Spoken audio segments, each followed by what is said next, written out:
ഗാന്ധി ഒരു പ്രേരണയാണ്. ഗാന്ധി മനുഷ്യത്വത്തിന്റെ പ്രേരണയാണ്. ആ മനുഷ്യത്വത്തിന്റെ പ്രേരണ തന്നെയാണ് ഗാന്ധിജിയെ ഇത്ര വലിയ ഉയരങ്ങളിലേക്ക് എത്തിക്കുകയുണ്ടായത്. മനുഷ്യത്വത്തിന്റെ ഉയർച്ചയിലേക്ക് ഗാന്ധിജി എത്തി. ഗാന്ധിജിയുടെ ആശ്രമത്തിൽ പലരും വരും.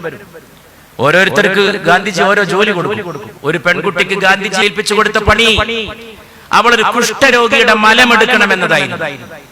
സ്വന്തം മാതാപിതാക്കളുടെ മലമെടുക്കേണ്ട ഒരവസ്ഥ വന്നാൽ എത്ര പേർ അതിന് തയ്യാറായേക്കും ഇന്നത്തെ തലമുറയിൽ?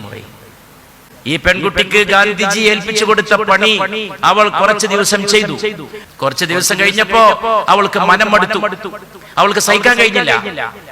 അവൾക്ക് വിമ്മിഷ്ടം വരാൻ തുടങ്ങി.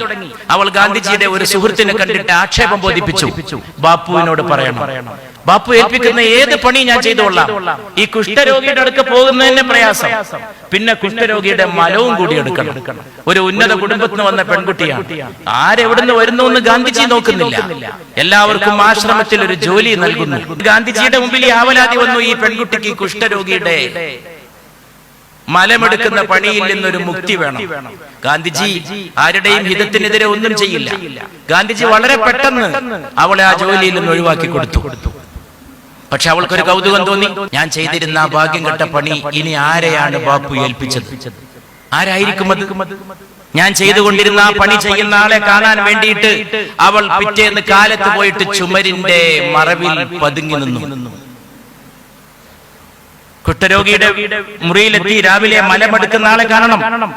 എന്റെ ജോലി ഏത് ഹതഭാഗ്യന്റെ ഹതഭാഗ്യയുടെ കയ്യിലാണ് വന്നതെന്ന് അറിയണം. അപ്പോഴതാ കുഷ്ഠരോഗിയുടെ മലവുമായി സാക്ഷാൽ മോഹൻദാസ് കരംചന്ദ് ഗാന്ധി നടന്നു വരുന്നതാണ് അവൾ കാണുന്നത്.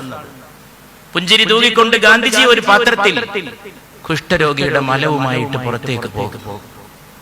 അതാണ് ഗാന്ധിജി ശിവഗിരിയിൽ പറഞ്ഞത്, ഞാൻ മഹാത്മാവല്ല, ഞാനൊരു തോട്ടിയാണ്. ഞാൻ വെറും തോട്ടിയാണ്. എന്നെ നാളെ ആരെങ്കിലും കൊന്നാൽ, ഒരു തെമ്മാടിയാണ് ഞാനെന്ന് വിചാരിച്ചുകൊണ്ട് അയാൾ എന്നെ വെടിവെച്ച് കൊന്നാൽ അയാൾക്ക് തെറ്റി. അയാൾ ഗാന്ധിയല്ല കൊല്ലുന്നത്, അയാൾ സങ്കല്പിച്ച തെമ്മാടിയാണ് അയാൾ വെടിവെക്കുന്നത്. എന്നെ അയാൾക്ക് കൊല്ലാൻ കഴിയില്ല എന്ന് ഗാന്ധിജി എഴുതി. എന്നെ ആരെങ്കിലും വെടിവെച്ച് കൊല്ലാൻ ശ്രമിച്ചാൽ ഞാൻ ദൈവത്തിന്റെ വാക്കുച്ചരിച്ചുകൊണ്ട് സംതൃപ്തിയോടെ മരിച്ചു വീഴും എന്നും ഗാന്ധിജി മുൻകൂട്ടി പറഞ്ഞു. ആ ഗാന്ധി നമുക്ക് നൽകിയ ഒരു ഇന്ത്യയുണ്ട്, ആരും കഷ്ടപ്പെടാത്ത ഒരു ഇന്ത്യ. നിങ്ങളൊരു തീരുമാനമെടുക്കാൻ പോകുമ്പോ ഞാൻ നിങ്ങൾക്കൊരു മന്ത്രം പറഞ്ഞു തരാം. ഗാന്ധിജി പറഞ്ഞു, നിങ്ങൾ ഇന്ത്യയിലെ ഏറ്റവും പാവപ്പെട്ടവനെ ഓർക്കൂ. നിങ്ങൾ എടുക്കാൻ പോകുന്ന തീരുമാനം ആ പാവപ്പെട്ടവനെ എങ്ങനെ ബാധിക്കാൻ പോകുന്നുവെന്ന് ഒരു നിമിഷം ആലോചിക്കൂ. എന്നിട്ട് നിങ്ങൾ തീരുമാനമെടുക്കൂ. മറ്റൊരിക്കൽ ഗാന്ധിജി പറഞ്ഞു, നിങ്ങളൊരു തീരുമാനമെടുക്കുമ്പോൾ പാവപ്പെട്ടവന്റെ കണ്ണീര് തുടക്കാനുള്ള ഒരു തീരുമാനമെടുക്കൂ.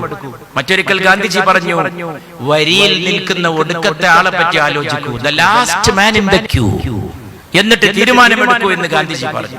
ഈ ഇന്ത്യ, എല്ലാവരും കൂടി കെട്ടിപ്പടുത്ത ഈ ഇന്ത്യ, ഈ ഇന്ത്യയുടെ ഐക്യം, ഈ ഇന്ത്യയുടെ ആത്മാവ്, അത് ഗാന്ധിജി തിരിച്ചറിഞ്ഞിരുന്നു. മനുഷ്യർ ഒന്നിച്ച് പാർക്കണമെന്ന് ഗാന്ധിജി എപ്പോഴും ആഗ്രഹിച്ചു. ഗാന്ധി എന്ന സത്യം, ഗാന്ധി എന്ന നൈതികത, ഗാന്ധി എന്ന ഓർമ്മപ്പെടുത്തൽ, ഗാന്ധി എന്ന ഇടിമിന്നൽ, ഗാന്ധി എന്ന ചുട്ടുപൊള്ളുന്ന സത്യം, the burning truth, that is Gandhi. ചുട്ടുപൊള്ളുന്ന സത്യം. ആ ചുട്ടുപൊള്ളുന്ന സത്യത്തെ നമുക്ക് നമ്മുടെ നെഞ്ചിലേക്ക് ആവാഹിക്കാൻ സാധിച്ചാൽ നാം നേടുന്നത് വിജയകരമായ ഒരു ജീവിതമാണ്.